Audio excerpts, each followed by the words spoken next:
Okay, guys, welcome back to my YouTube channel. Again, this is your host, and that's and always wishing you a good day.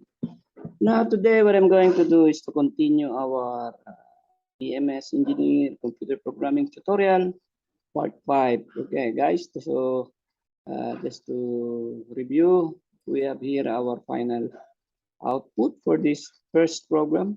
Okay, so let me just show you how this application works. Okay. Now, where's it? Okay, so this is my new share. Okay, so this is where is it? Okay, okay, so this is my application. Okay, so this is just for performing for arithmetic operation using addition, subtraction, multiplication, and divide. Okay, now today what I'm going to do is to give you an idea or introduce to you the concept of variables. Okay. Just let me read it for you. Program, as I said, we are going to create programs as a BMS engineer. You are expected to write control logic programs, and for this reason, I want to introduce you to computer programs. Okay. Now, in writing your computer programs, you will encounter this very important concept in programming, which is the variables. Okay. Now, as an engineering graduate, we are used to, like in algebra or in other mathematics, we are used to variables like, let's say, x equals y plus z. We know that x, y, and z are variables. Okay. Now, in computer programming, we have also variables. So, what is variable in computer programming? Program use variables, okay, to store data in memory. So, as I said, uh, I'm trying to give emphasis that the working area in a computer system is the memory. Okay, so I'm referring to the primary storage or the main memory, or sometimes we can refer it to the RAM, random access memory. So program use variables to store data in memory. Okay, so a variable is storage location in memory that is represented by a name. So it is a named memory location. Uh, if I will try to rephrase this, a variable is a storage location in memory that is represented by a name. So it is a named memory location. For example, a program that calculates the sale tax on purchase might use a variable named tax to hold that value in memory. Okay, so variables will try to hold value in computer's memory. Okay, because as I said, in programming we have the input, process, and the output. Now, during processing of data, we need some location in the memory wherein we can store the information. Okay, so that is called variable or named memory location, which is the variable. Now, let me share my application. Okay, so this is my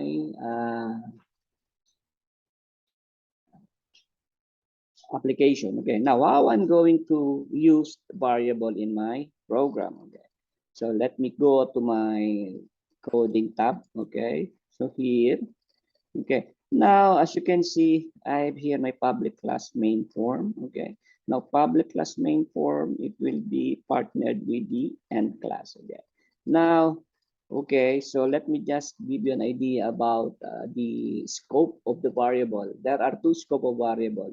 This is local and global, or public. I mean, private or public. Okay, so private, when I say, okay, this is the button add. Okay, now I will try to declare a variable here. Now the format for declaring variable in Visual Basic is like this.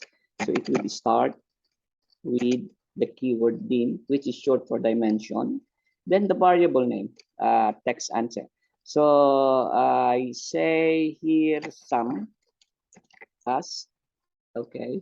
Now, so the format is dim variable name as data type. So the data type that I'm going to use is integer. No, okay, I will, for the time being, I will use integer. So meaning I want to use or specify a variable name sum that the data type is integer. Now the data type is we have several data types. Now, data types depends on the computer programming language that you are using. Now, in Visual Basic, we have the integer. Now, I will just give you an idea what is a data type. Data type is when you refer, when you use integer, meaning the value that will be stored in that variable will be whole number. So that is an integer. Okay. So let's just start with this data type integer. Okay. So dim sum as integer. Okay. Now, what I want to do, as you can see here, guys, there is some, actually, this is a warning. Okay. There is a warning because Visual Basic is saying you have not used the variable name. So Visual Basic will immediately give you a warning if you declare a variable, then you did not use it. So anyway, warning, your application will still run with warning, but with error, your application will not run the latest changes in your program. It might run, but it will run the last or previously successful debugging or the last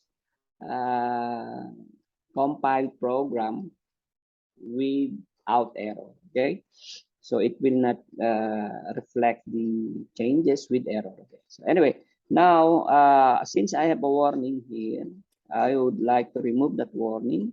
Okay, so I will remove this empty space here. Then I will say put it here. Now I did the calculation here. Okay, this is the processing, the adding. Now I want to store that value in the variable. Okay. As we said, variable are named memory location wherein we can store value. Okay, so I will say this is equal is assignment operation. Then I will text answer that text. Okay, so just let me give you an idea. This I perform an operation here, which is the addition. Then whatever value or whatever be the result, I would like to put it in my variable name sum. Okay, so sum. Okay, then label result. Okay, so that is a variable. So meaning I stored the value of the processing here, the processing, the value or the addition of the first and second number, I put it in the text property of my text box. Now, I want to store whatever is the text property of this text box to my variable name, sum equals text answer by text. Okay. Now, maybe you want to see how are you going to display the variable value in the form. Okay, now what I will do just to make some sample here, I will, okay, now this one, I will create a label. Okay, so where is this label? So I will put it here. Okay, now this time I will change this label to label some variable. Okay, label some variable. Okay, now let me change the property of this one again, guys. As I said, we can always play with the properties of the object. Okay, so just to give you, okay, so I will use Tahoma here, then gold, then I will use 12 also. Okay, now I would like to display the variable, okay, the value of the variable stored in the memory. Okay, now let me remove this. Okay, where is my text? Okay, select, make sure you are selecting the correct object before you change the, okay, I will put it to 0. Okay, then maybe we could align, text align. Okay, we will put it in center. Okay, middle center, or you can change it also here to format. No, not there. Anyway, okay, how I'm going to put the value here? So I will go to my, so I have already have the variable here. So what I will do, I will say label some variable. This is the label object, that text. Okay, I want to put the variable value in that text property of the label. Okay, so I will say some. Now let's see how this variable works. Okay, now we have created a variable of integer data type. Then we try to store some value on it. So variable is a named memory location. Then that value from the memory, we will put it in a label. Okay, so let's see. Then let's run. Okay, so I hope you are seeing this. Okay, running applications. I will say 100 first number, then I will say 50 for the second number. I will add. Okay, as you can see, 150 is the, of course, that is the sum of the two numbers. Okay, so this is the result of the text.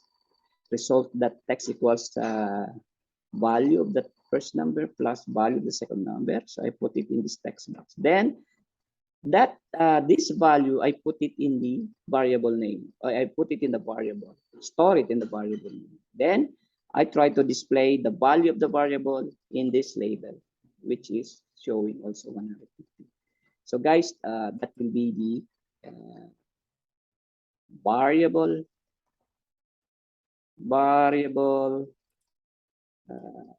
explanation. So again, to wrap it up, programs use variables. Okay, so we are using variables if we are writing programs. Likewise, in control logic programming, you will be using variables, but sometimes it's called identifiers. Okay, so those are the representation of variables. To store data in memory. So if you want to store data in memory, then we need to use variable names. Okay, now there are several data types in variable names. That will be the coverage of the next tutorial. So again, guys, I hope I have given you a clear picture of what is a variable in computer programming. Okay, so once again, thank you for joining me here. Before I will end this tutorial, God bless us all. Let's all be safe and bye for now.